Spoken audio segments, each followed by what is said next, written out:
Hello and welcome back to Nerd Doc. The Ant-Man and the Wasp Quantumania trailer is finally here, and this video covers the origins of MODOK and Krylar, as well as the big differences between the MCU and comic versions of these characters, and how they factor into Ant-Man 3 and beyond. There will be a few potential Ant-Man 3 spoilers based on rumors you can find on our Instagram, but we'll call those out before we get to them in case you don't want to be spoiled. There are chapter timestamps so you can jump around the video to avoid spoilers, and don't forget to check out our other Ant-Man coverage linked in the description below, including Kang the Conqueror's origins. We'll start with Bill Murray, who will be playing a character known as Krylar. In the comics, Krylar had a very brief run in an issue of The Incredible Hulk. Ant-Man 3 spoilers for Krylar are ahead, so if you don't want to know what Krylar's role in the movie will be, skip ahead to the next timestamp, which is MODOK on Hulu. We know that Krylar had a romantic relationship of some sort with Janet Van Dyne while she was trapped in the quantum realm. Krylar is working with Kang and MODOK, but his motives are currently unclear.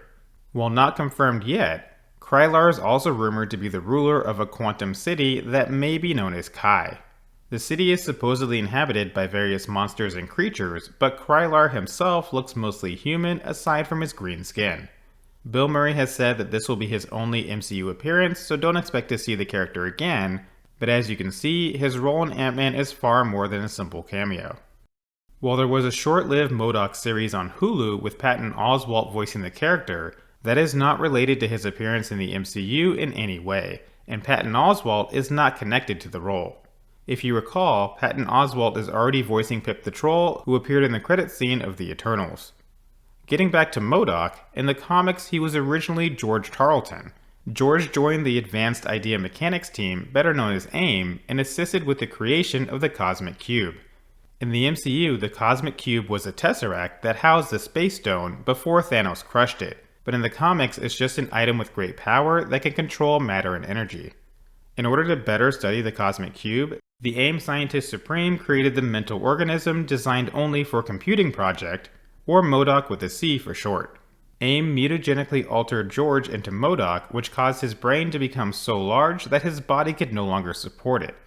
To assist him, AIM created the Doomsday Hoverchair, which has since become synonymous with the character. Unfortunately for AIM, superior ability tends to lead to superior ambition, and MODOK soon took over the company in a somewhat hostile nature, and changed his name slightly to become the mental organism designed only for killing, or MODOK with a K. MODOK's powers vary a bit in the comics depending on which version of MODOK we're talking about and whether or not he had already been depowered. At one point, a new version called MODOK Superior was created using a clone of George's brain, which was a stronger version of the original MODOK. However, generally speaking, MODOK is super intelligent with the ability to calculate probabilities on a level of near clairvoyance. He also has psionic powers that allow him to generate telekinetic force blasts, and in some cases force fields and other related abilities.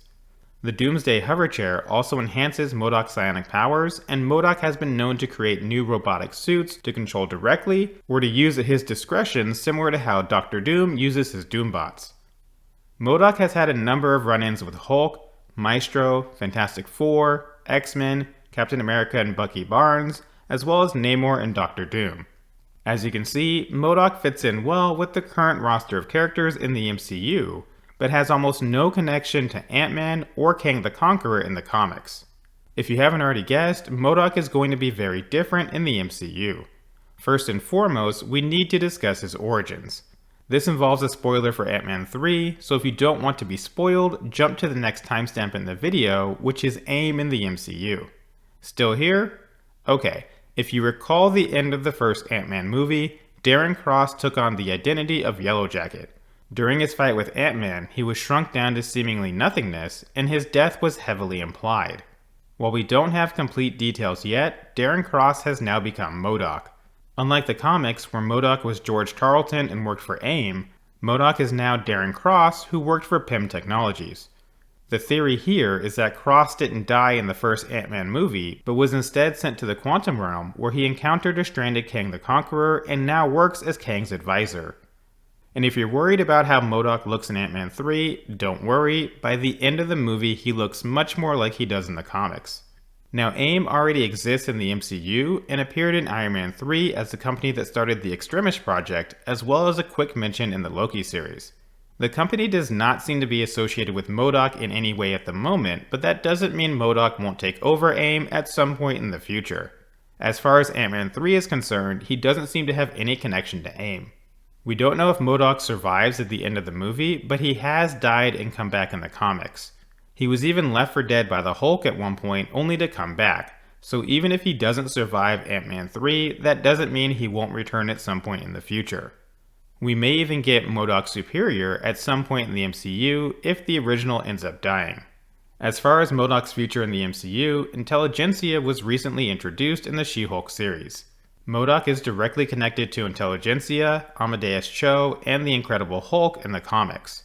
There are rumors that both Hulk and She-Hulk may appear in Captain America New World Order alongside the leader. It wouldn't be out of the question for MODOK to make an appearance there as well.